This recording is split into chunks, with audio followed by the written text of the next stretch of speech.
GameStop, Parler, like this antitrust stuff. That's insane to me. Yeah. So who's there's a gentleman named Thomas that wants to join the conversation? I don't know if that's supposed to be our guest tonight who wrote the book or not, but Jeremy had to step away for a minute, so okay. I don't know. Well, hold on, Thomas. Yeah. We cannot let you in. Only Jeremy has the power. Yeah. But yes, Thomas Cleckler, author of Bound by Rights. Oh, yes. We'll have you on in just a minute, Thomas. So, but yeah, that's the thing is, there have been like alternatives to like Twitter and Parler and or Twitter, Facebook, and so forth. But the thing is, like, a lot of it is open source. It's like things like Mastodon, and the thing is, those aren't nearly as user friendly. So, as much as I'd like to see like a mass migration from, Twitter and Facebook to open source social media, I don't see that happening anytime soon until they get made more user friendly. Right. And then it would also get co-opted eventually, right? If it got big enough or allowed to get big enough, it'd eventually get co-opted somehow by. I mean, at some point, I use Firefox, which started out as open source, but I don't think it is now. Same with OpenOffice. OpenOffice is an open source. I don't know if it is anymore. I think it is. I thought it was because I can still download it, and would there be anything that would make it? I actually don't know. I know that at some point, they broke off and made LibreOffice, but I think it is technically open source, but not to the extent it used to be. Okay. So, guys, our main guest for the evening is here. Hello, everyone. Can you hear me? Yeah. Good evening. Good evening. Thanks for having me. I'm excited. And for visual reference, I'm going to put the freaky picture of Bound by Rights, the selfie of the character Roan. Yeah. Right, on the screen. And you say it's a selfie? That painting is about 3 feet by 2 feet, and it's hanging on my wall. I'm imagining like that painting with the "Smile Darn You Smile" song from Roger Rabbit playing. Huh. And it's interesting. This is not related to anything, but you were talking about antitrust. Mm-hmm. Well, I was a realtor for a while, and to get licensed, we had to take all these bullshit courses, and one of them was about antitrust. Mm-hmm. And it basically, in real estate, is a bunch of brokers get together and decide one neighborhood, the minimum price for houses in one neighborhood versus, another neighborhood. And that way they can keep certain houses real expensive and other houses real cheap. And I'm not sure in what context y'all were talking about it, but they're basically colluding on price fixing, essentially, is what they're doing. Yes, right? Price fixing. That's right. Yeah. But anyway, back to that painting. Go ahead. I was falling asleep one night. I think I was telling Jeremy this, and it just came to me, And I have my notebook by my bed, and I drew a little doodle, flesh pulled back, vagina face. I think it's on my Instagram. I put a picture of that doodle somewhere. But then it turned into a painting, and that turned into the short story, and that short story turned into the novel. And I want to know who is the person that left me the comment that this book was like Francis Bacon and. Oh yeah, Regina. I think she left that.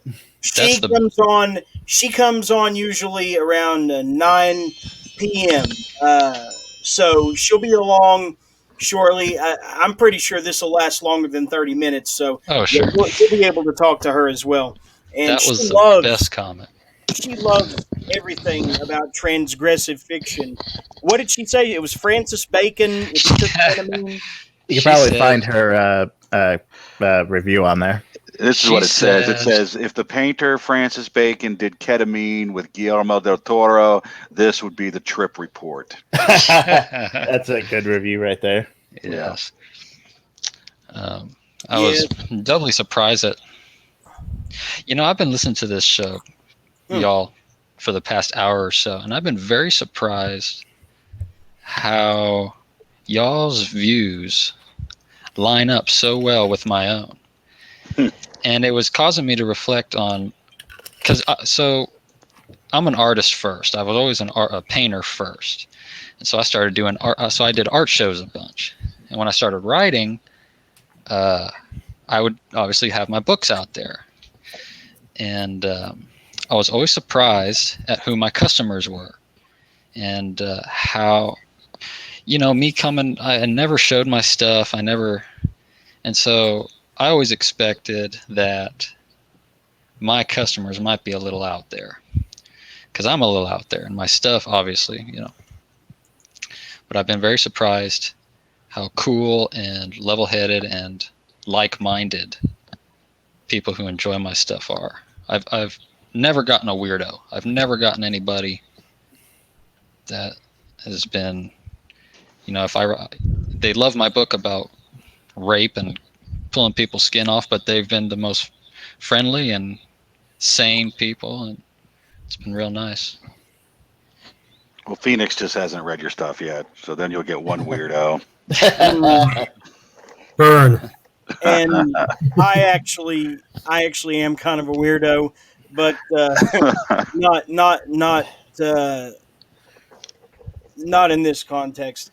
But no, this book, when I opened it, Bound by Rights, it had like this swirling dark energy around it that I've never felt when reading a book. And see, we had this co-host on here that we used to have a co-host on here named Zach, and he's getting like deep into religious study right now and theology and everything, to the point where he's almost not that fun to talk to anymore, if I'm going to be honest. I mean, and I say this as a non-denominational Christian, I guess, what do they call it? Secularist. Secular Christian, yeah. Okay, but that doesn't mean that when I read a great piece of horror fiction that can get inside my head and disrupt it, that I don't marvel at the ability that they had to do that. And I was almost convinced that you had to have had some dabblings or experience with the occult in order to create this book, because the rituals that are described in it are so specific and not kind of just improvisational or coincidental. I mean, they're very structured and outlined, and also, I don't know, just an energy around it in general.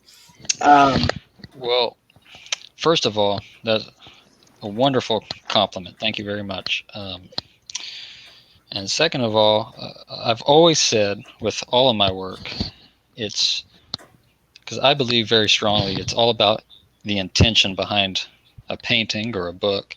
And none of my stuff is created with malintent. None of it's ever created with the expressed purpose of negativity or being,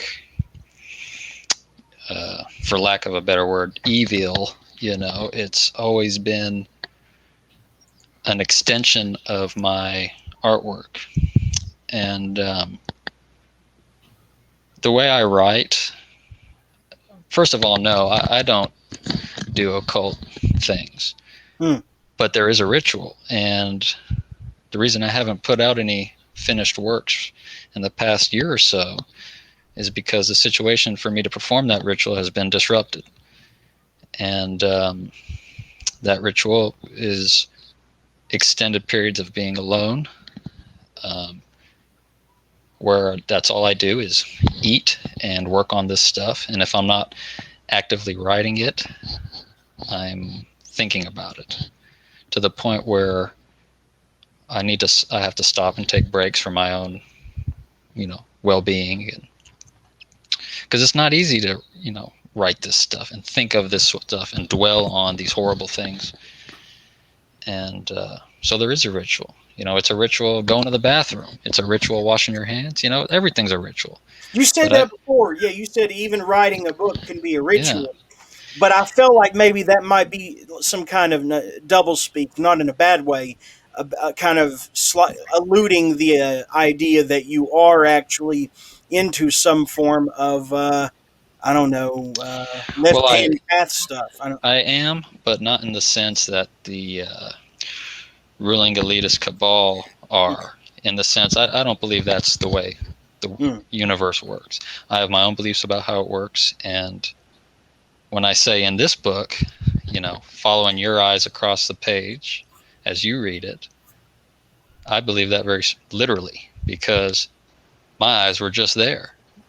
I wrote it. I wrote this exact specific book for you to read it. And that's truly what I believe. That quite literally, it's for the individual reader. And when I'm writing it, when I write anything, I'm writing it specifically, keep it, for the person that's going to be looking at it. Every word, and when I have proofreaders, do corrections and things,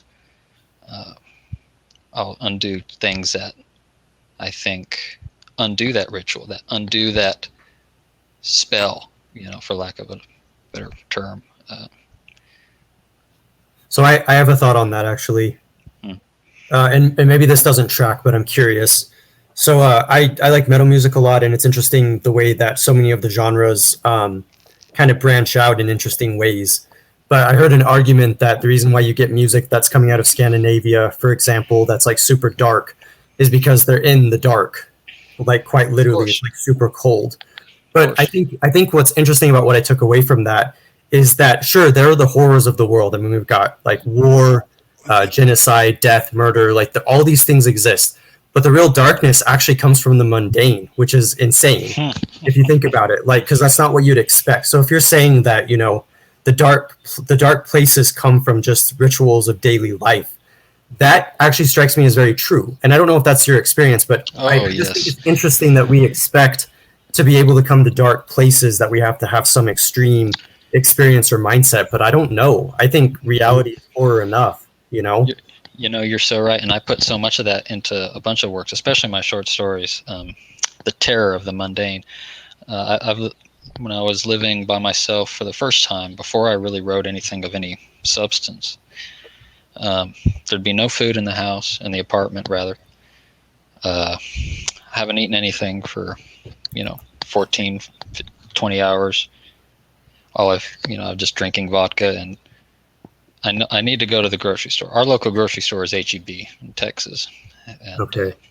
So I need to go to H-E-B. I got to go there. And I have memories of just standing at the door, and it's like, I got to go. What am I going to do? I'm going to starve. I got to get some food.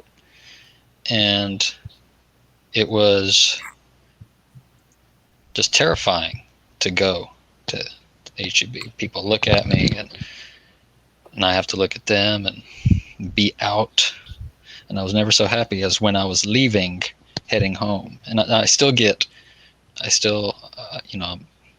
past all that now, but I still, when I leave public areas and I'm heading home, I have a sense of relief, and I'm excited to get the hell away from everybody. That's how I feel most of the time when when I'm leaving work, or when I'm leaving a doctor's appointment or groceries. Yeah, I feel that exact same way.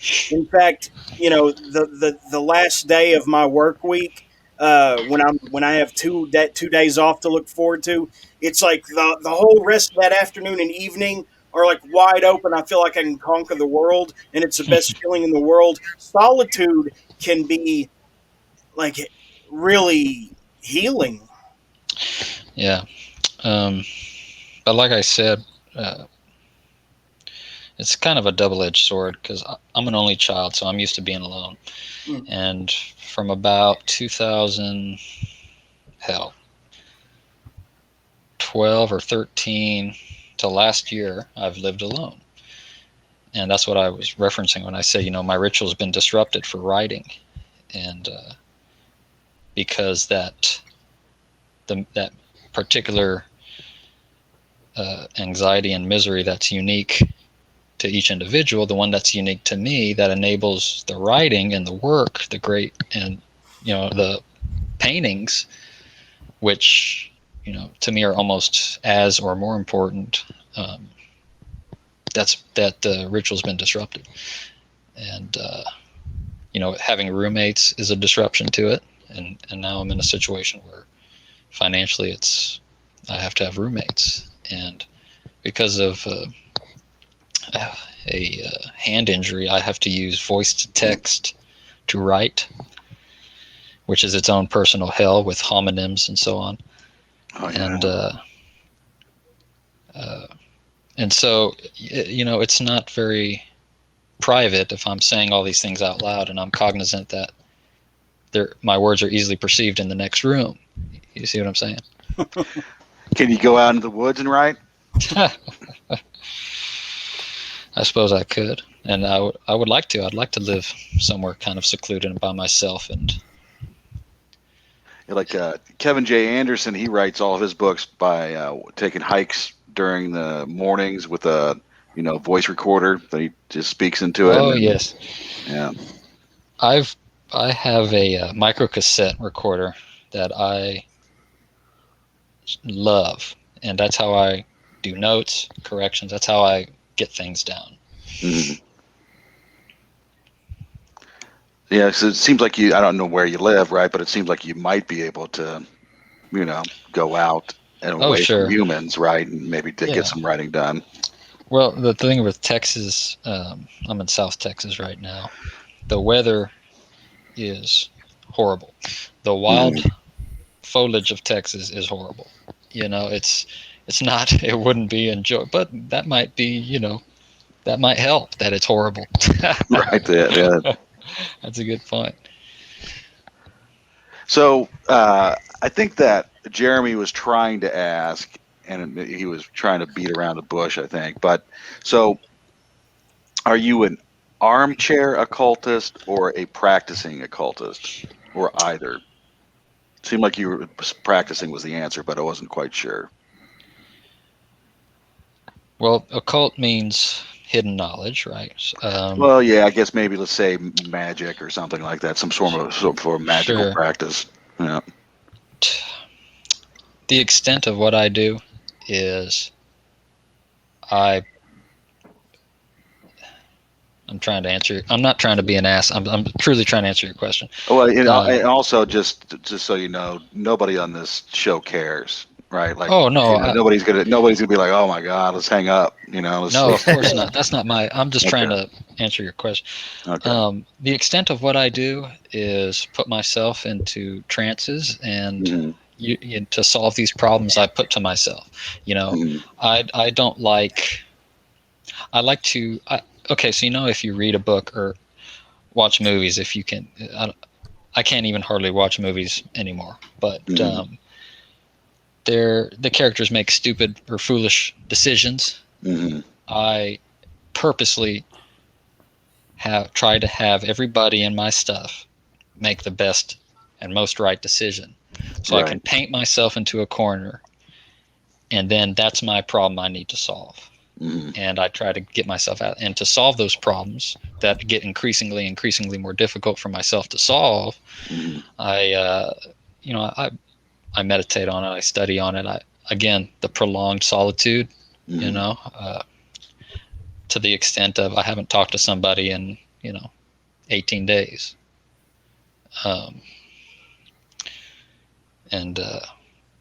So no, because as far as like literal rituals with candles and burnt offerings, because I don't believe that, and this is my personal beliefs, but I don't believe that if I want to get in touch with something otherworldly, that I need to do that to do it. Right. I believe I can just as easily meditate and access something positive and good, or something negative and bad. Yeah. Does that answer the question? I truly am trying to answer your question. It does. Yeah, but I mean, I guess. But let me ask more of a and thank you for answering it. But let me ask you this question: Have you read to any extent in the literature of the occult / magical practices? Nothing outside of 1800s books written by men of the cloth, where they talk about the big evil in the book is the people that are doing witchcraft and so on. I see. Okay. But no, I haven't read any. Honestly, truly, my biggest wealth of knowledge on that subject is, the actor Christopher Lee. He was Count Dooku in Star Wars. Yeah. There's an excerpt of him. He's had a very interesting life, and there's an excerpt of him talking about that stuff. Right. He was imploring the audience not to pursue it because you lose. I forget exactly what he says, but he says something, you lose blah blah blah, but also your soul. Right. And I'm a very anti-mechanistic theory person. I believe in souls, spirits of plants and animals and people. I'm very into that. Right. I'm a very spiritual person, and I don't feel like I'm missing anything by sticking to, I love my garden, and I love my dogs, and I love all the good things, and that's kind of at odds with the art that I make. Right. But so Jeremy, he wasn't trying to fuck you up then? No, of course not. I'm not trying to be cute or anything. It just felt like there was something driving the prose and the narrative in there, that there was more to it than just like solitude and fasting or whatever. I mean, they just feel. How did you capture that feeling? Because it's my own misery. It's my own feelings. Every main character in my stories is me, male, female, whatever. I was a victim of my own horrible, horrible anxiety for years, and alcoholism for a while, and I've solved those issues myself, but the experiences remain. And you could almost argue that all of my works are nonfiction, because there's so much truth in so much of it. Even no matter how fantastical it is, there's a sliver of truth in it, of reality in it. So you write your books without the use of any substances as well? Correct. That right there is more frightening than anything. Yeah, at the art shows, I have no prejudices against anyone that uses drugs or anything. It's do whatever you want. Some of my best friends are very into that, and I do not care what someone does with their own body. But that was my biggest pet peeve at the art shows is you get some stoner stumbling up to your booth or my booth, and whoa, what were you on when you did that? Well, just because this person can't fathom that somebody could come up with something unless being under the influence, just because your creative energy is so malnourished, doesn't mean mine is. And so no, and now I will. Wine, Bound by Rights was wine. Banana Peel was 7 and 7, so that's Seagram 7, whatever that is. Subcutaneous was totally sober. Subcutaneous, which is my most proud book, and if you enjoyed Bound by Rights, I really think you'll really dig Subcutaneous. I'm reading Subcutaneous and Banana Peel as we speak. Oh, I was hoping to get through one more book before we got to this, but I can't believe how fast you guys read. I'm the slowest reader. Oh, really? Yeah. How many years have you been writing professionally? Let's see. Whatever the date is in Bound by Rights. Mm-hmm. That's just count. I would just count that. I think it's 2017. Is that your first one? Bound by Rights is my first novel. But prior to that, I had put out a collection of short stories, which were really, really rough, and I hadn't really nailed down my voice yet. But didn't you say Bound by Rights was what? Was it 2014, 2017? I think it's 2017, Bound by Rights. So you're still maybe very 16. young in this endeavor then. Yeah. I wrote, but I wrote about 2 or 3 novels worth in about 2 years. For one period of time, for Banana Peel, I was on a regimen, and I was doing 2,000 words a day, which is not very much, but I endeavored to really make those 2,000 words worth it. You have 10 books out in just what, 3 years, 4 years? Something like that. I'm not sure. 'Cause keep in mind, Fit to Be Tied is just the 3 short story collections all in one, so that doesn't really count. And then I have several super short little novellas, so that kind of makes the figures seem larger. But I have equally as much stuff that's out. I have about that much stuff unfinished, and that's the symptom of my ritual being disrupted. Once again, we have here you. Oh, I love that painting. Your painting as a cover, and I mean, love that painting. How much time do you have to, divest between, your art and your writing? Well, that painting probably took 20 minutes, but it's one of my most favorite paintings, and I sold it. It's the only one of my paintings I've sold that I thought, man, I should have kept that one, because it is so indicative. You can only paint it once. You can only paint it once. You can only do it once, and with the painting as well as it's a ritual again, and you got to get for these. This is kind of a speed painting, and to do something like this, it's a very specific frame of mind, and an energy and a blood alcohol content that has to be just right to be able to pull it off. How long have you been painting? I'm sorry? How long have you been painting? Much longer. I'm sorry, I couldn't tell you. A very, very long time. Over a decade. I've been doodling and so on for forever. Well, what are the chances that some of your older paintings could show up as covers on future books? Every one of my covers is one of my paintings. On a future book. Yeah. 100%, because I won't put anybody else's stuff on something I created. I want everything to be something I created. See, because Subcutaneous looks more like that. Okay, now Subcutaneous, that was an experiment, because the original cover, I couldn't advertise it because there was nudity. Huh. So I was like, let me try to make a fucking PG-13 version. And so, can you pull up my Instagram on there? Sure. Demise what? That ain't close. It's here. You know what? I'm gonna type it in the thing. I'm gonna type it here. If there's a way for me to just show the image, I could do that. Okay. You know my painting of the 2 inverted girls, and the one's got skin and the other one doesn't? The original artwork for the Subcutaneous book. That's all I'm trying to get you to see. It's okay? There's your Facebook page, but that's not what you're wanting. No, go on Instagram and type in Huffing Cadmium. Yeah. I'm sorry, I gave you the wrong one. Huffing_cadmium. Gotcha. Which is a painter's joke, because cadmium is the heavy metal that's in the red paint, and it's super toxic.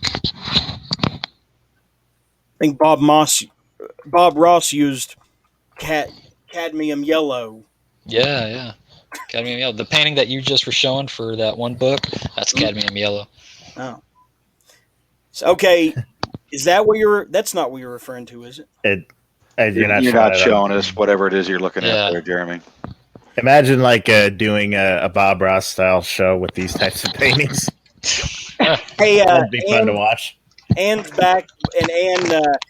you thought that the rat guy, Roger Ballin, a few weeks ago was awesome, this guy's another really exceptionally talented artistic type.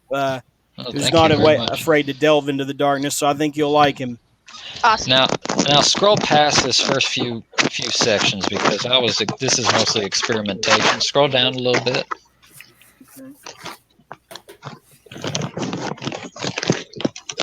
Past all this foolishness. This is experimentation. Pen and ink, more. Trying to show you that specific painting.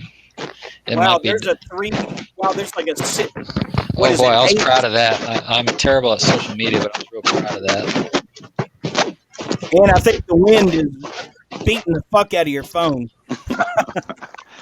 It's not me. There it is, right there in the middle.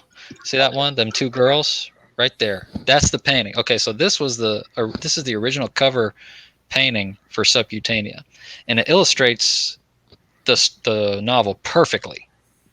But because there's nudity in it, this is even a censored version. Because there's nudity in it, I can't pay to have it advertised on Instagram or Amazon. So that's why I made that neutered version, which you were seeing. But I've gone back and changed it because I've said, you know what? If I can get 2 fucking people to read this and enjoy it, I'm content. But even this cover, this censored version, won't fly. It will not. Can you believe it? Yeah, it's kind of hard to believe, really. Yeah. Your art cool style, cover, though. Your art style kind of reminds me of Susan Black. Are you familiar with her? Oh my goodness, what a kingly comment! That she is. Yes, oh yes. Her stuff is very disturbing and wonderful. And I don't know if you know anything about her personal life, but she's had a very difficult life that I'm not going to pretend that I've had. And her stuff is, it's really, really good and disturbing. Yeah, and she, I found out about her because Deadite Press has used quite a few of her paintings as covers. I've sent things to them. You've sent things to Deadite? I've sent things all over the place, and I was tired of waiting, and I wanted to see my shit in black and white. And I'm not sure who it was. I think it was Phoenix was talking about Amazon and his concerns about them owning his stuff. And I understand. Yeah. I understand those concerns. And my opinion on it is, hey, I can get my shit in black and white. I'll let them keep 95% of the profits. My whole goal, this is more of an art, writing and books and things. That's an art project for me, and I can get it sent to my fucking house, a book I wrote, and I can sell them at my art shows. It's good enough for me, and but that's not the typical writer sort of mindset. What's the typical mindset? Profit? So it makes some money. Yeah. Right. Yeah, I gotcha. Right. No, and that's really too bad. I mean, yeah. For It is. Yeah. No, because like I can imagine the joy that you would feel just selling a book at a convention or something versus just. You see, look there. There's some pictures of the art show right there. You see those 3 on the bottom there of my booth and some of my paintings out. And it really is because it's like what we're doing right now. It's you get individuals coming up. Yeah. And you connect with them face to face, and that's more valuable to me. So is there no text on the actual paperback version of the book as far as the cover? Right. Yeah. That's kind of an extension of my aversion to signing my work on the front. I sign it on the back, but I had another artist friend of mine that's when I was fooling around with doing sculpture. But I had an artist friend of mine chastise me for not signing my work on the front, and I said, man, I can't bring myself to the cover to taint the cover. Yeah, I like that. I like that approach. The fact that you don't have any type on the cover of that book, that makes it look. I like that, and I like the sculpture too. That's really cool. Oh, thank you. I appreciate that. It looks like the cover of Banana Split or Banana Peel, doesn't it? Yeah. That's my That's my cadmium yellow and cadmium red. Okay, here she is. the girl with the winning comment for your first Yes, novel, Regina. my favorite comment I've ever received. Thank you so much. Oh no, my pleasure. Thank you as always for writing the book. That was great, and I actually just started your short story collection, Inducing Insomnia, which I happen to see right there. Very helpful. No, very interesting so far. Like very Silent Hill-ish almost. Really enjoying it. So. Oh wow, that's so generous. Thank you. Oh no, my pleasure. It's about like how long have you been in this room? Have I missed a lot? About 30 minutes, maybe 25 minutes. We talked a little bit about Bound by Rights, but we didn't get like deep into the flesh of it. So because I did have some questions I wanted to revisit about it. I wanted to wait for you to be here before I did. So the character on the cover of Bound by Rights is Roan, right? Yeah. Why is it he has to make the big sacrifice instead of Nebenum, his partner in crime as well as in life? Why? I think Nebenum makes a major sacrifice later, I think, but Roan is the one who has to sacrifice his face, basically. So, earlier I said I'm a slow reader, a very slow reader. So as a result of that, my books read fast.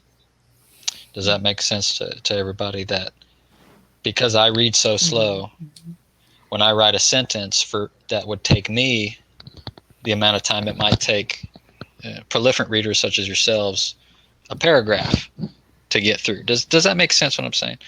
Totally. So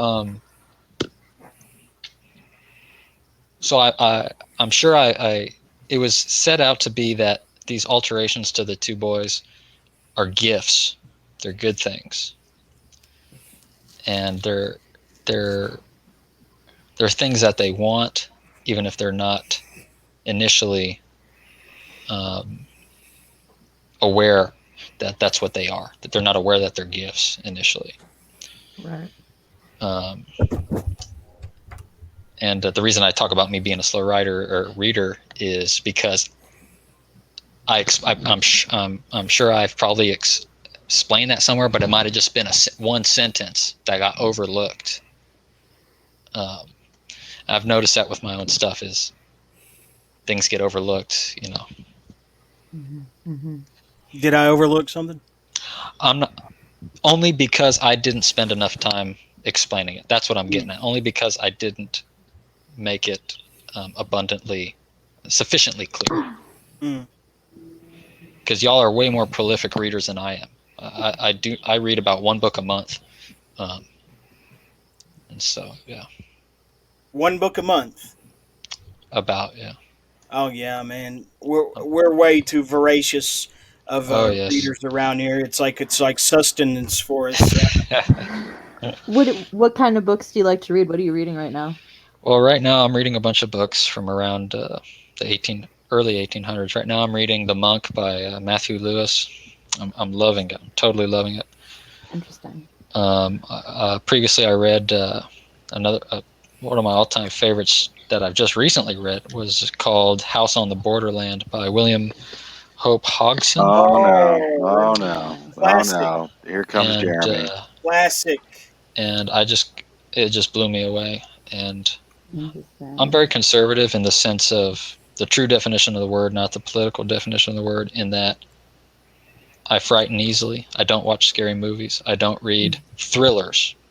Stephen King writes thrillers. I don't read thrillers. So like William Hope Hodgson's book, it gives me, and Lovecraft, of course, those are the only two writers that have given me chills reading their stuff. It's not even the pigmen in House on the Borderland that bug me or disturb me. It's something that happens with the sun and time, how it speeds up at the end, and something else happens. That's what bothered me more than anything about House on the Borderland as far as disturbing me. And this son of a bitch is writing this while Napoleon is still alive. Think about that. He's writing this before all this modern scientist bullshit. He's he's thinking of this. Creative energy is flowing through him, and he's creating this, and it's truly amazing. Mm-hmm. I was blown away Just by like what.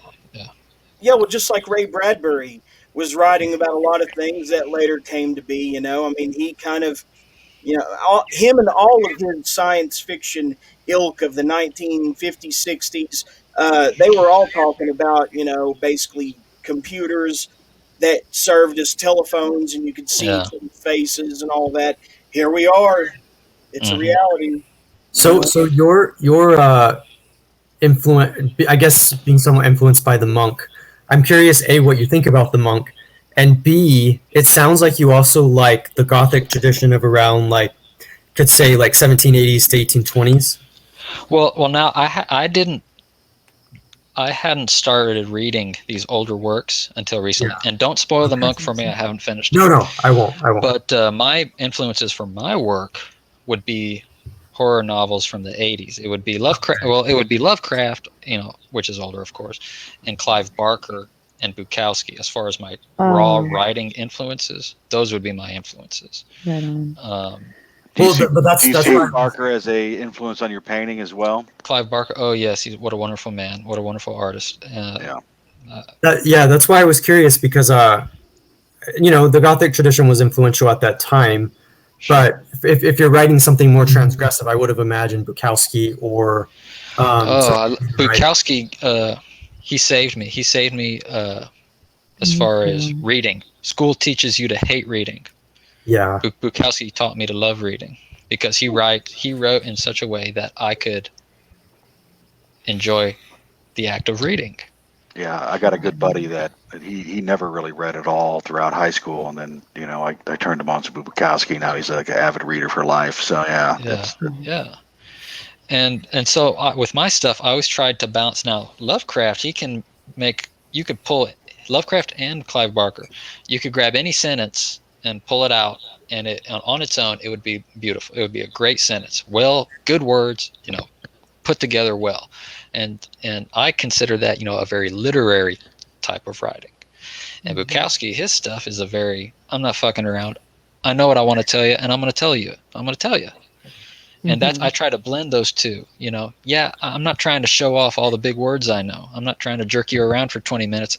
I'm going to tell you what's going on in a succinct way, but I'm going to try to tell you in kind of a pretty way. Yeah. Well, that's why I was so fascinated by your approach, because I think it's easy to get hung up on, quote unquote, literary sensibilities and lose track of the whole point of reading. That's what editors are for. That's what proofreaders are for. Let them worry about all that bullshit. Yeah. No, that's great. Because to be able to communicate something so directly, if Jeremy's describing the horror that he felt just from reading, like, it felt atmospheric, and that's not easy to achieve. And I think that the literary kind of approach stifles that. I think it stifles it only insofar as the limitations of the reader's vocabulary. When I first read Lovecraft, thank God I was reading it on the Kindle, because I wouldn't have known what the hell he was talking about. Yeah. But I think as a reader, if you're serious about reading, you stop and you look up the fucking word, and you enhance your experience, and you enrich your life by knowing what it means. And I'm a big stickler on what a word means. If I'm very, if someone is saying something and they're using a word, I'm very anal about, hey, that's not what that word means. Well, it means the same thing. Well, then why are there two different words? Yeah. Anyway, that's neither here nor there. So what do you think of the monk then? Like, you said that you liked it? So far, blown away. I love it. Okay. I love it. I love the story. I love the writing. So far, I love it. I am a little confused, as I know when the author wrote it, but I'm a little confused about what time period it's supposed to be. I'm kind of assuming that it's contemporary for him, because the Spanish Inquisition is still there.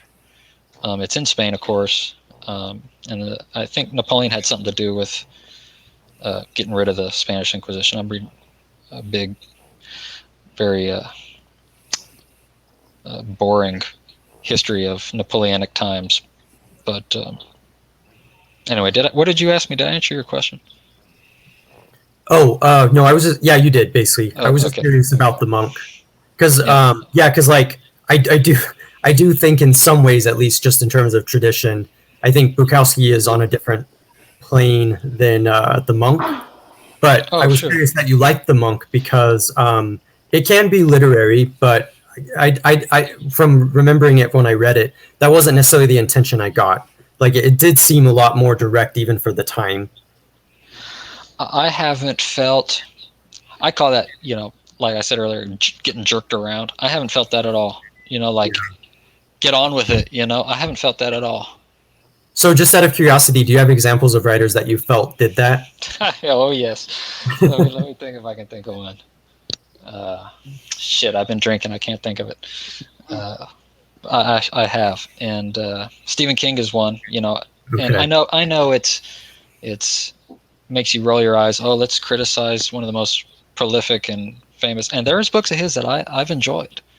Yeah. But he follows a formula, and it's a money-making formula. And I'm not going to disparage him for doing what he does. And he writes scary things. He but he beats around the bush, and he says something in a chapter that can be said in a sentence. Yeah. Well, yeah, I know what you mean. I recently read From a Buick 8 from Stephen King. It was a little slow going in the beginning because he spent all that time like talking about like the characters who were police officers, like their their personal lives and shit like that. And it doesn't really like pick up later until later in the book when the bat creature starts coming out of the trunk of the car. Yeah, and no, and there are examples of books that I remember reading and feeling the same way, like the Tommyknockers, Needful Things. Those books came out of a certain period. I think that he probably did that less so with books like It and The Stand. But even then, I know what you're saying about feeling like, why are you going into all these details if this isn't even, because I've heard similar criticisms by other readers that they crave this like more. And I don't want to just say straightforward, but I guess just focusing less on overemphasizing things that have no relevance to the plot. And I think it's easy to lose sight of atmosphere when you do that. Yeah. I think there's something to be said for like, painting a pretty picture, but I think you can overdo it. And I tried to read It. I think it's interesting you mentioned that one as one you did you say you didn't think that one was that way? Long-winded? So that's the term we're all beating around, is long-winded. Long-winded. Yeah, that's a good and way circumlocution. There's another good word. Circumlocution. Yeah, the only thing I would say is I actually haven't read It. I was referring more to the storytelling from like the movies. I tried to read the book. It's about as long-winded as you can get. And really? Okay. Yeah, it's almost like 1,500 pages. Yeah, and okay. Did you feel that way about The Stand too? Oh, I haven't read The Stand. The only Stephen King books I've read was Pet Sematary, Thinner, Desolation. When I was in high school, I read Desolation. Pet Sematary is another example of that, though. As much as I liked that book and it freaked me out, there were a lot of like that book could have been cut to like 100 pages, I think. Well, I can't totally shit on Stephen King because he taught me a very important lesson, and that lesson is the difference between horror and terror. And terror is you hear the monster, you see the shadow of the monster. Horror is you see the monster. And so my books are horror because I'm an artist at heart, so I want you to see my monsters the way I paint them. I want you to know exactly what it looks like. Terror is, there's a shadow, there's a sound over there. And yes, that's more suspenseful and that's more unnerving. The Haunting of Hill House is a great example of that. I don't think once in that book you see anything scary. But the whole book is just one big knot of terror, and it's not pleasant to get through. What do you call it? I'm sorry? Go ahead, Jeremy. I'll let Phoenix finish his thought. Well, the only thing I was going to say is, and that's your whole point with writing, is to capture the horror, which is what you just said, but I'm thinking of that in the context of you are actually confronting these things. That's your whole point. Right. You're not just using it as a metaphor in the context of something like terror. You're seeing it as this is what's here. And I've been to Subcutaneous. I've been to the Fleshscape in a period of deep meditation and trance. Very briefly in Subcutaneous, very briefly in the Fleshscape. But I've been there, and it's as real to me as Jesus Christ is real to many people. Now, what is so? I thought Subcutaneous was just a neat title. So it's a place in your fictional universe, then. That is the realm of the Hierophant in Bound by Rights. The name didn't come to me until I finished writing Subcutaneous, my third novel. Okay. I didn't have a name for it. I called it the Scarlet Circus. I forget what I called it, but I didn't have a name for it. Makes an appearance in that too. I'm sorry? The Hierophant makes an appearance in Subcutaneous as well as Bound by Rights? Well, a Hierophant is the true definition of a Hierophant is like the Pope, basically. It's like an arch monk. It's some guy, maybe just below the Pope. I guess the Pope could be a Hierophant. I don't know. But it's like a priestly ruler of some sort, right? That's it. Whoever said that, that's very close to what it basically means. So basically like high priest, something like that. Yes, like a high priest. But of course, it's a better word, and the letters in the word and the way the word looks communicates better the creatures which I'm describing, because that matters too. The way the word looks, the way the letters are, the word choice, that matters too. What first united Roan and Nebanum as friends, mates, whatever? I mean, they pretty much they didn't just become gay overnight. I mean, they accepted each other, before the story begins, right? I think there's a section in that book where I discuss that they were together in a and truthfully, y'all might know better than me because I haven't been with those guys in a long time. But I think they were together in a slave camp first, and just kind of had a kinship. And as far as their relationship, that didn't come about till I was writing the short story that turned into the novel. I had just been writing about these two characters and about kind of a vague, ambiguous thing that they needed to be doing one night. And it just happened that they became romantically involved. And they become obsessed throughout the story of Bound by Rights with, okay, let's see, how do we set this up without ruining the experience for, potential readers? Regina, they start out as basic thieves, right? Yeah, sure. So I wanted to say that one thing that really interests me about this book is that it's like a kind of a masculine reflection of Justine by the Marquis de Sade, in terms of it still being about kind of the degradation and mortification of the flesh to get at the spirit, but with much more of a deliberate, specific, metaphysical kind of a goal. And I feel like ultimately, it was for me anyway, about the experience of kind of slow sliding degradation. So I feel like, they already start out as criminals, as thieves, and it kind of just keeps getting worse.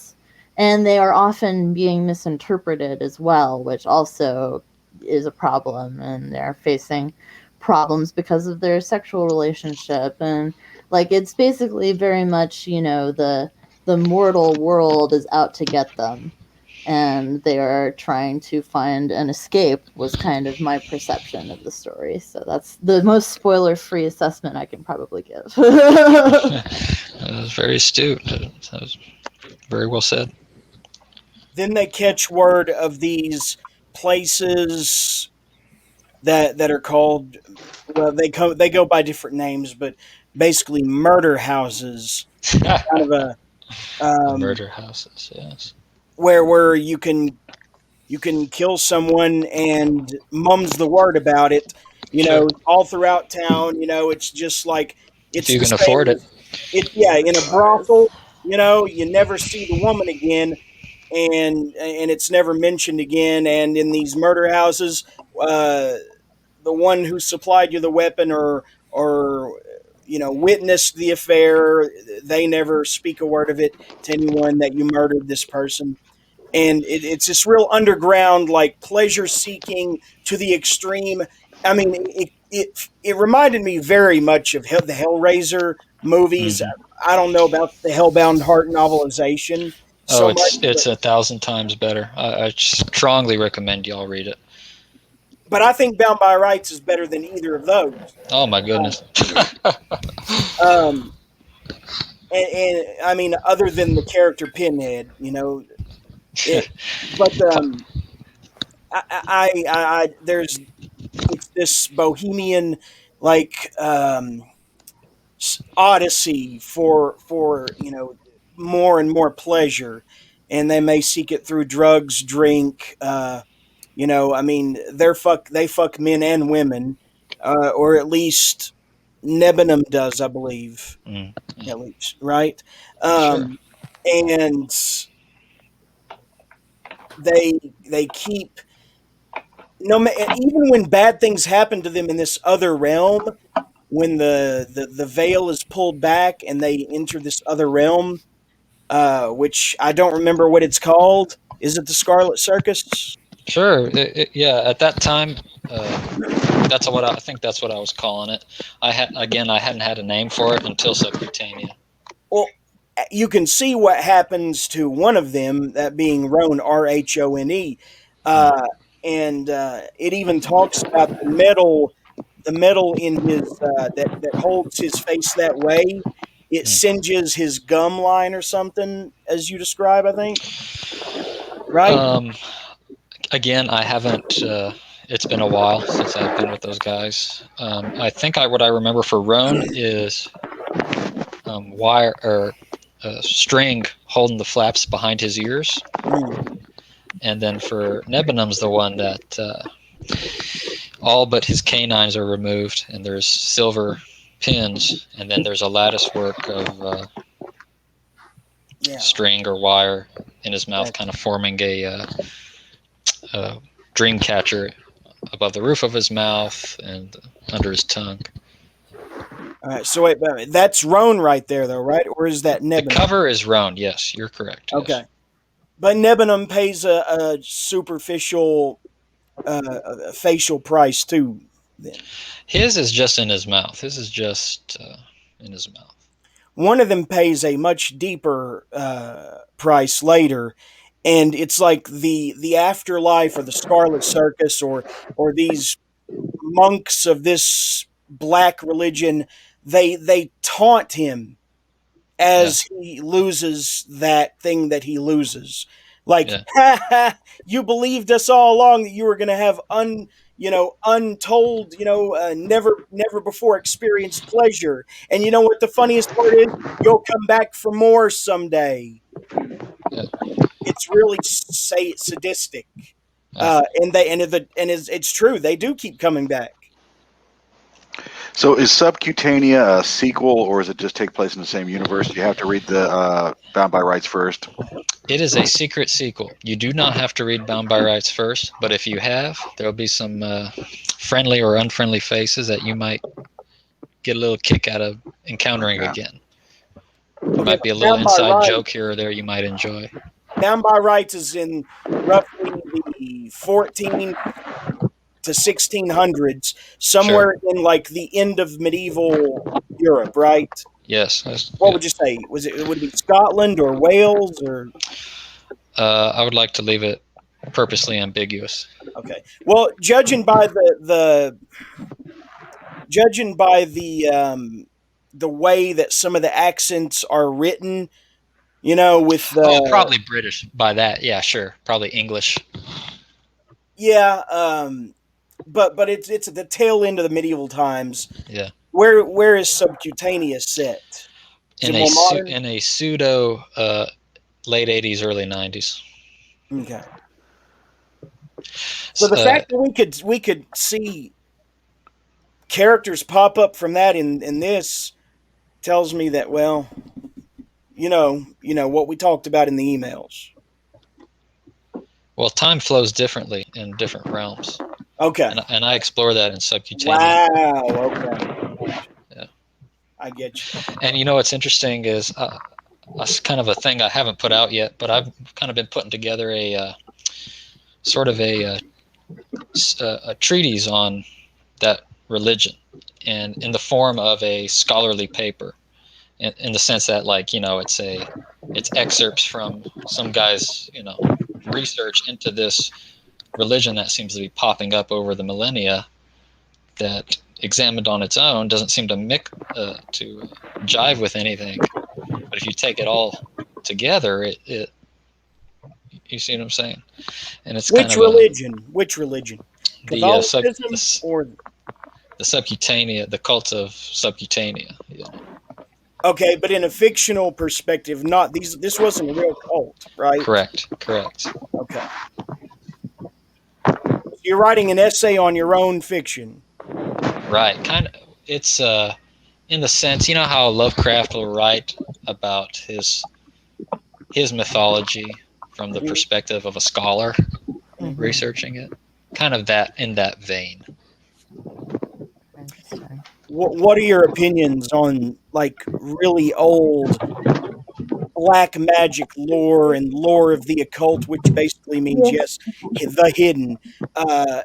Did you ever believe that the Necronomicon was out there and it was bound in the skin of a human being or something? Because I did at one time. Because of the nature of my works, and because, well, the short answer is yes. If Lovecraft is telling us that these things happen, I take it at face value, because why not?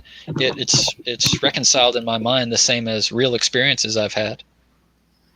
My Subcutaneous religion is as fleshed out as any. There's been lesser cults that have had greater sway than the one that I've created. Excluding some of the things that I haven't published yet, I've put in as much or more thought into this, so-called mythology as other people have put into their so-called mythologies. So if Lovecraft is telling us about all this stuff, I have to say, okay, yeah, all right, I'm with you. I think it's C.S. Lewis who talks about how fictional worlds are real unto themselves. So even though in the context of our position in our universe, they are fictional, that doesn't make them any less real. So it's, I think that's really kind of the right approach to take, is we're anthropologists of the imagination, and we each have our own special kind of access to that wild area. And that, to me, was definitely also part of what Bound by Rights was about, for sure. Yeah, because, again, Napoleon is as real in my mind as Innsmouth, the city that Lovecraft talks about. It's as real. Exactly. So what difference does it make? Whether it's, whether the majority says one thing's real and the other thing's made up. Okay, we've all officially been locked in our houses and gone for too long. Oh, man. What, we lost Gregor for the night? Yeah. Dude, Gregor, man, what? Okay, well, anyway. Hey, Ann, did you have any questions for Thomas yet? I just said we at that point of the discussion, I felt it might be helpful to interject that we've all been locked up alone for way too long at this point. I'm starting to think that my cats are people, and I know they're not. They are. But my brain completely thinks that my cats are people, and I know that since this isn't actually objectively true, walking around thinking this all the time is eventually going to get me in some kind of trouble. Only if you kill someone trying to protect them. So, well, Gregor, they don't have to be people for me to kill someone trying to protect them. Are you serious? Yeah. I would happily kill someone trying to protect them. No jury would convict you. So Gregor had to skip out for the night. I can't believe he skipped out at 9:30. Jeez. I mean, and just when we got to the best interview, but he did grab Subcutaneous on his way out, Tom. So I saw that. Thank you very much. So yeah, Gregor's going to be sad because this is the week I finally read the Hanover block. Oh, okay. I want to hear your thoughts on that after we conclude this interview. But yeah, you'll want to hang tight with this because there's a lot of back lore to your work, isn't there, Thomas? Including of the occult variety, is there not? I'm sorry, my mind drifted. What's the question? Mine was drifting too. But basically, there's basically a story behind every one of your books, and how you approached it, and there's back lore with a lot of your catalog, basically. Sure, yeah. Mm-hmm. So, like, I don't know what immediately came after Bound by Rights. Would it have been Babylon? No, Babylon's very old. It's totally off genre. It's more of a biography. Yeah, because you've got anthropomorphic animals in it, and that didn't seem like your style based on... And I'll tell you, I'm very aggravated because I started that one years before Zootopia came out. And then when that movie came out, I thought everyone is going to accuse me of ripping off Zootopia. And luckily for you, they don't even know who you are, right? So sure. Yeah. I had kind of the same nightmare with Electra's Revenge when the first volume came out, because like a week before I released it, and this book had not been released by a mainstream publisher because everyone told me that the idea wasn't marketable. Well, the week before I released it, Netflix released like $1 billion or some ridiculous amount of budget a series featuring almost the exact same conceit that I'd been using and that they told me wasn't saleable. So I was like, I had to rush something into print just to prove that I hadn't ripped off their idea. Then I realized, they're almost Well, I got the original typewritten manuscripts of all this shit, signed and dated, so you can kiss my ass. Well, people don't really tend to look at evidence anymore. You got that right. Can you change the screen back to so I can see who's speaking? What did I have it on? Okay, let's see. Yeah, there, just like that. That's fine. Here, let me just stop the share screen in there. There, yeah. Okay, so yeah, we've got Ann down here. Ann was the one saying what you were just listening to. Okay. Regina's the one with the ketamine comment in the review. Yeah. This guy over here. Phoenix is up there talking. He was the one talking about the monk. Yeah, the monk. And Ben, you haven't weighed in too much, really. What do you have to say to Thomas? Not much, because honestly, I haven't read your work yet, but I will pick it up after this because it sounds really fascinating. Sure, that's fine. No worries. So you want me to keep it like this instead of... Yeah, if you don't mind, just so I can see who's speaking. Okay. So what were we talking about? We were talking about Babylon and how you thought Zootopia beat you to the punch, basically. But Talking Rabbits, I don't see you ever writing about talking rabbits again, even in a short story. Am I correct? Well, it's kind of a one-off. It was something I started a very long time ago, before anything really. And it's kind of been a diary more than anything. And I think I put in a preface to it. This is kind of just a journal that I've kept when I couldn't work on anything else. I would just throw stuff into it. It's not real. It's not much of anything. It's just kind of a silly, dirty, little novella about my life. So, autobiographical watershed down with sex. I'm sorry? Like an autobiographical watershed down with sex? An autobiographical... Watership down. Watership Down. Watership Down. I haven't read that. Oh, okay. It's basically Talking Rabbits too. Oh, yeah. the only references I could give that I know of would be an autobiographical Zootopia with sex and drugs. That'll work. Meet, I Meet the loved Water Put Feebles. Down, but it was so sad because the bunnies died. Meet the Feebles. Also, Meet the Feebles had anthropomorphic, animals that had sex and did drugs. It was a Peter Jackson film. Yeah, I mean, anthropomorphic animals have been in literature since the dawn of time, so I don't think But they'll why? probably sue you. Well, because, if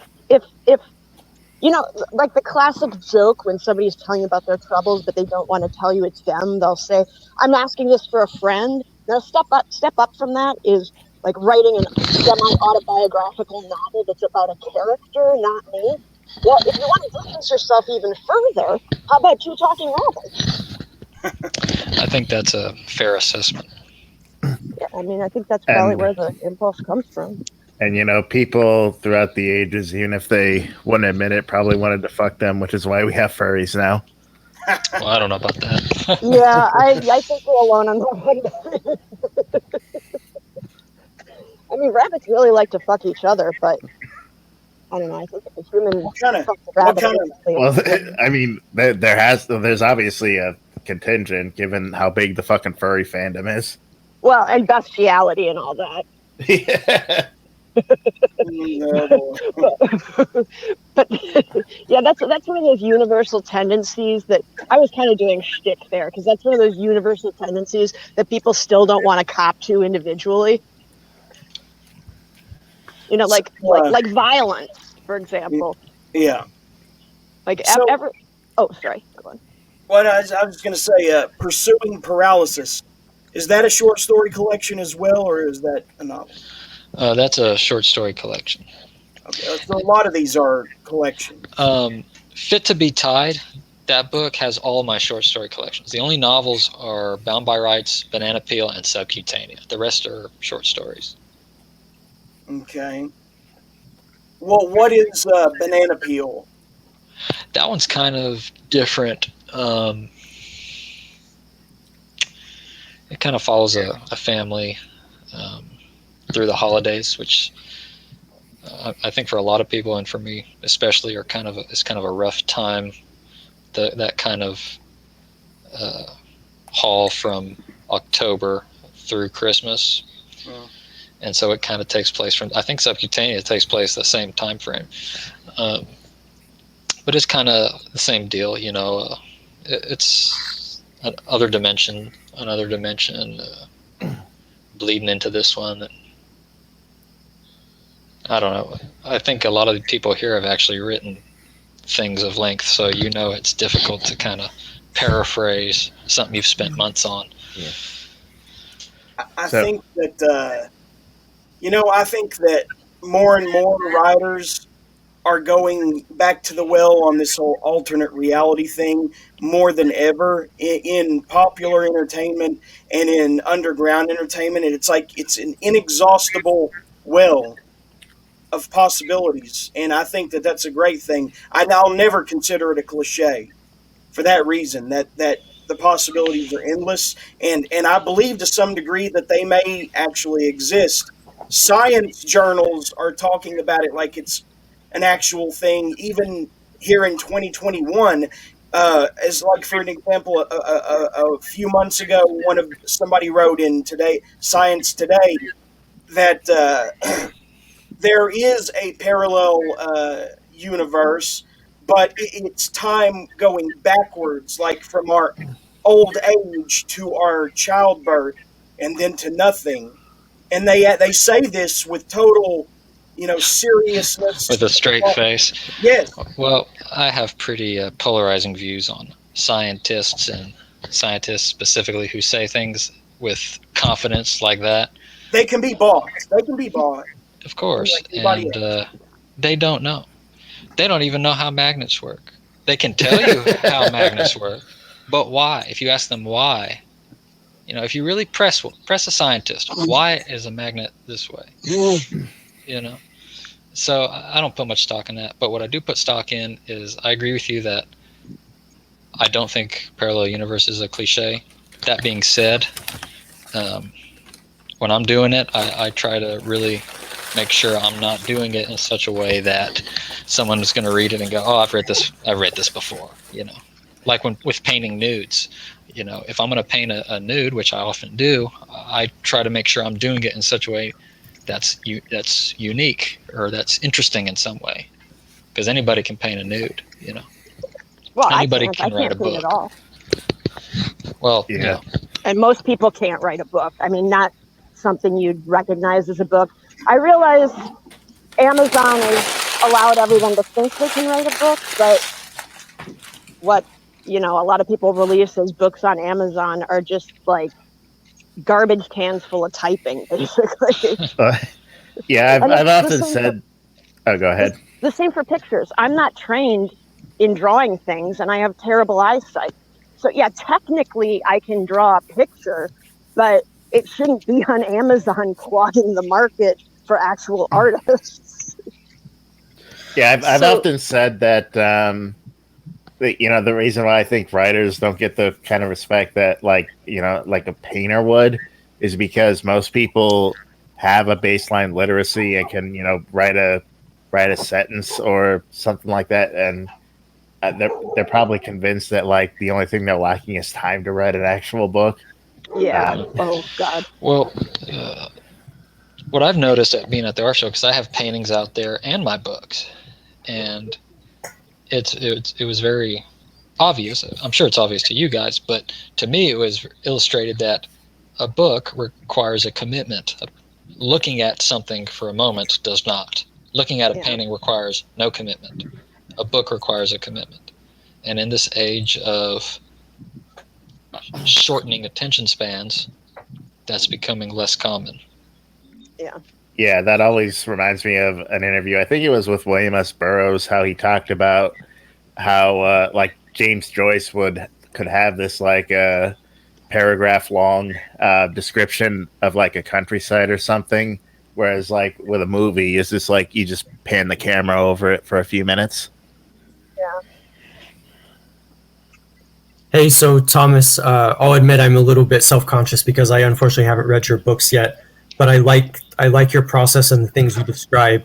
Thank you. And because Lovecraft is an influence, I was curious if there are these two poles in horror writing of the horror coming from monsters versus the horror coming from madness, and how sometimes they're the same thing. But I'm curious to read your work, especially because you actually describe these characters as being very logical. Like even describing the trajectory in I forget which book it was, but in one of your books where they actually seem very logical in the sense that nihilism is logical. So if like the pursuit of pleasure is all that matters, that's actually logical if you assume that there's no meaning. But it seems like, I don't know, maybe I'm overreaching, but I would wonder if you were influenced at all by like the flip side of some of this, of just like being terrified by the world and then that fueling maybe your characters, or we talked about that a little bit. Like if the characters themselves go mad, I don't know if that makes sense. I'm not sure I understand the question. Do you? Well, they don't have to. So they don't have to be a dichotomy. But I just wonder if your books are more about confronting like real monsters versus confronting. Because like what was interesting about Lovecraft, and I can't think of any examples at the moment, but like madness was a part of that in the sense that the horror came from basically losing your shit, and like that's a powerful theme. But I also am really fascinated by this idea that the horror comes from the things that are like terrifying, but that don't necessarily come from a psychological state. Like you'll have like psychological terror, but it's not the psychological component that is devolving, if that makes sense. And I can't know this. I can't know this until I read your books, but I'm just curious. I think I know what you're asking. The difference between horror and like the monster and the monster within, the monster without and the monster within. Exactly. I would say it's both. Okay. I would say I do both because I lived both. I've lived both, Okay. Because obviously the people at the grocery store don't give a rat's ass about me. Yeah. You know? Well, no, and that's why I find that such a salient theme, because I guess I was just described, and I can't know this until I read the book, but which just for reference, which book is the one where they're in the brothel and like they can like murder people and like it's about pleasure seeking? That would be the first one, Bound by Rights. Yeah, that one again. Okay, yeah, the one with the painting. Well, they all have paintings, but Oh, I know what you mean. Yeah. So I'm just fascinated by that because they actually sounded logical.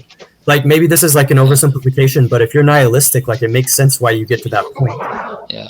Well, I will say I'm not nihilistic. Okay. I don't think things are meaningless. I think your actions do mean something. Okay. Yeah. Would you describe those characters as being logical then, or are they kind of consumed by the horrors of reality too?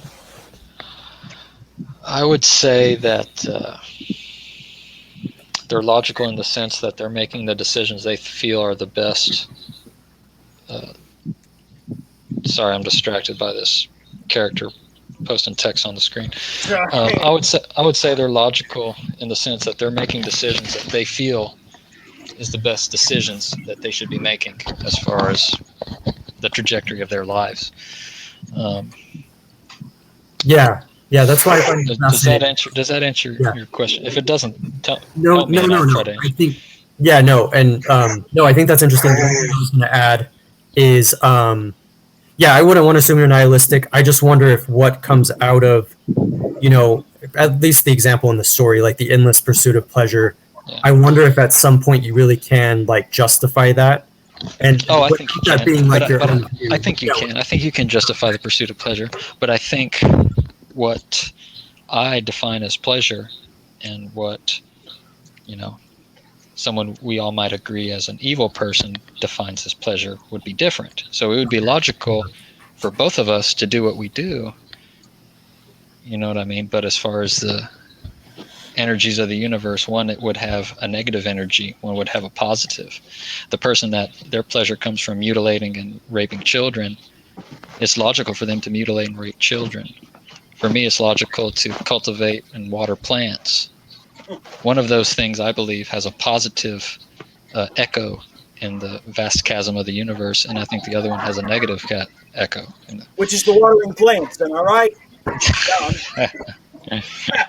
You spent too much time in the opium den.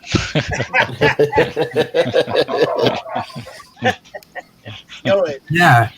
I just find that interesting because I've been delving into horror more often because I think that for a while I think I did get caught up in like the monsters and I lost track of some of the beauty that you're describing. And I just find it interesting. And granted, that's a little bit separate because you're talking about beauty in the real world. And I of course, what I want to assume. I don't think it's separate. I make a conscientious effort to put nice, pretty things in my work because I don't think it's separate. You can't have one without the other. Yeah. People, or not people, but I had a girlfriend one time remark. I was admiring some, a bird or something doing something silly. You watch a bird for any length of time, they inevitably do something funny. And she said, "I can't believe you're the same person that writes or paints." I think it was about the paint, that paints girls without their skin, and you're laughing at a bird cleaning his beak or whatever. I think you need both. And like I was saying earlier, how when I am writing these things, I have to take breaks, otherwise my health suffers. And the break, take a break in the sense, walk away from it, go outside, watch the Three Stooges for a while, get away from that kind of intense situation into something that's lighthearted and fun and happy and natural, And so you think both exist in the world then? Yeah, of course. Yeah, because I think for whatever reason it's easy to tune out one over the other. So like, and I guess even if it's not quite what you're saying, I resonate with the idea of like that beauty is still there, because like I guess for me like that just gives me hope with thinking about how like the darkness will always be there, but of course there are the absurd funny things in life that are meaningful. And I did want to say when I was talking about like some of the other stuff about nihilism versus meaning, it sounds like you actually find a lot of meaning in your writing. from what you've described with your process? The only meaning I have in my life is to make art, and that is writing and painting. Yeah. When I injured my hands, I was unable to type, and I did all kinds of experiments. I even stuck a keyboard under my feet and to see if I could type with my damn toes. Luckily, someone had created software where you could just talk and spare your foot. But I'm getting off track. But you see what I'm saying? Yeah. Well, yeah. There's a deep. I just felt like that there was a lot of that kind of feeling in this book, because I definitely feel I'm very interested personally in the occult and in the collective unconscious and various other concepts like that.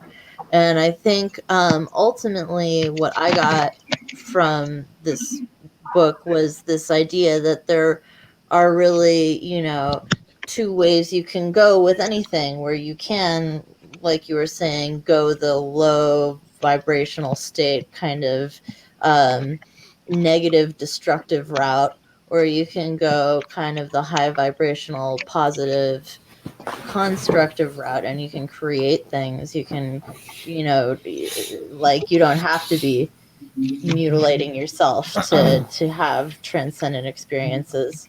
So I feel like that was definitely really the main thing that I got, the kind of the negative aspects of like the blood magic that they're doing and these things. I thought it's how all transgressive fiction is, for me, kind of the negative counterexample by which then we derive the positive, alternative by just observing. Yeah. I think I tend to agree. Yeah, so our next guest has arrived, Daniel Volk, author of Billy Silver and I believe at least one more book. Right? Mr. Volk. How's it going, Daniel? Thanks for coming on. All right, I'm going to hop off, guys. Thanks a lot. Yeah, so Thomas, Thank you, before, Thomas. in closing, what can we expect from you in the future? More of the same. Worst. I'm going to try to write some of the worst, nastiest, most horrible things I can come up with. Can you make a hint as to what it might be about, though? Like just one word? Misery Machine. That's the working title. I like it. Yeah, man, Cool. definitely one of my favorite emerging authors in the last few years. Bound by Rights, that cover just did it for me. I was magnetized to it. Thanks a lot. Thanks, everybody. Right. Any socials you want to plug before you go? Any what? Like social media? Oh yeah, just my Instagram is huffing_cadmium. That's where I post everything. Or just CADMIUM. That's right. You got it. All right. Okay. Thanks, everybody. Thank you, man. Thanks a lot for coming. Take it easy. Yep. Bye. Had a blast. Anne, are you still there, or did your screen freeze? Can you hear me? Yeah, okay. Yeah, we can hear you. Daniel, Yes. how's your night going? Good. How's yours? All right. I started reading Billy Silver. I did not get it finished in time for this, but I did make note that the characters all live like absolute pigs, and I kind of had a little bit of sense of deja vu there, unfortunately. Yeah, they're